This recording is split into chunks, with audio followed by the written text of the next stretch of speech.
Okay, so we're watching the White House and all things Trump and tariffs. He's gearing up to sign executive orders at this hour. First of all, we're going to be talking about plastic straws again, as the president really works hard to dismantle a Biden-era measure. Second, a 25% tariff on all imports of steel and aluminum. So let's go where the news flows these days, the White House, and senior White House correspondent Weijia Jiang. Okay, Weijia, my friend, which countries will these tariffs impact the most, my friend?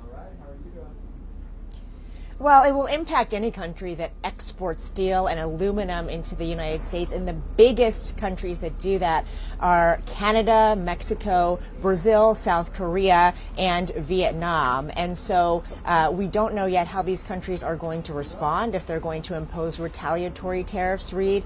But certainly economists are concerned about how this could impact not only the U.S., but the global economy, because these are major countries, Reed, that export a lot of steel and aluminum into the U.S. So a lot more to come in the hours, even in the days ahead on that one. Let's put that aside and let's talk about the fate of those federal workers who were offered those buyout deals, some 2 million federal employees. Where does that stand today, given all the court challenges?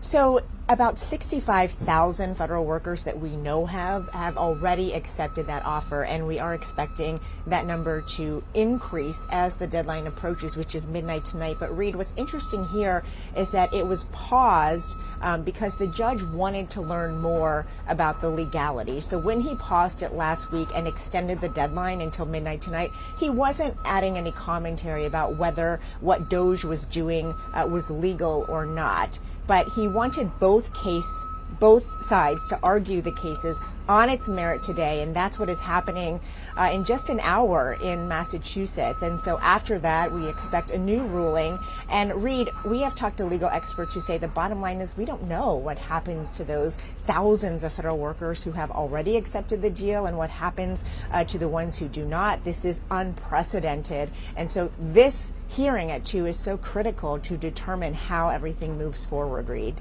We know that you'll have that for us. So, Weijia, we're also getting more snippets of that interview during the Super Bowl that the president did with Fox News.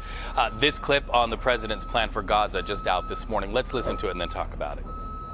We'll build beautiful communities for the 1.9 million people. We'll build beautiful communities, safe communities. Could be 5, 6, could be 2, but we'll build safe communities a little bit away from where they are, where all of this danger is.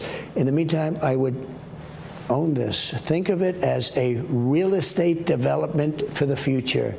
It would be a beautiful piece of land. Would the Palestinians no have big the right money to return? Spent. No, they wouldn't, because they're going to have much better housing, much better. In other words, I'm talking about building a permanent place for them. Because if they have to return now, it'll be years before you could ever. It's not habitable. It will be years before it could happen. I'm talking about starting to build, and I think I could make a deal with Jordan. I think I could make a deal with Egypt. You know, we give them billions and billions of dollars a year. So many unknowns here, Weijia. Of course, not the least of which, the will of the Palestinian people themselves, 2 million people. The big question about whether troops would have to be on the ground to move that many people and whether they would buy into this big real estate development plan. What else did the president have to say by way of any details?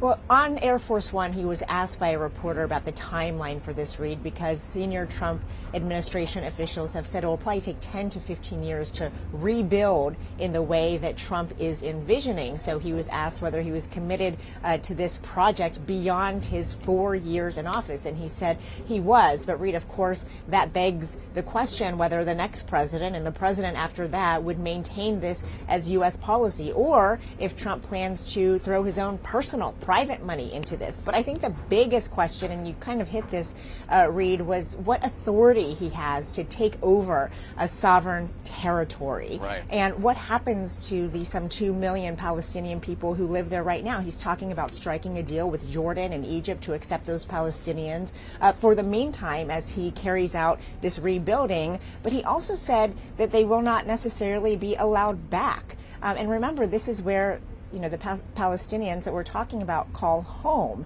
And so there are a lot of unanswered questions, not to mention the logistics about how this would play out. But the president insists that he is committed to this idea for the long term. As you heard, he views this as a real estate opportunity. But of course, in geopolitics, it's not that simple.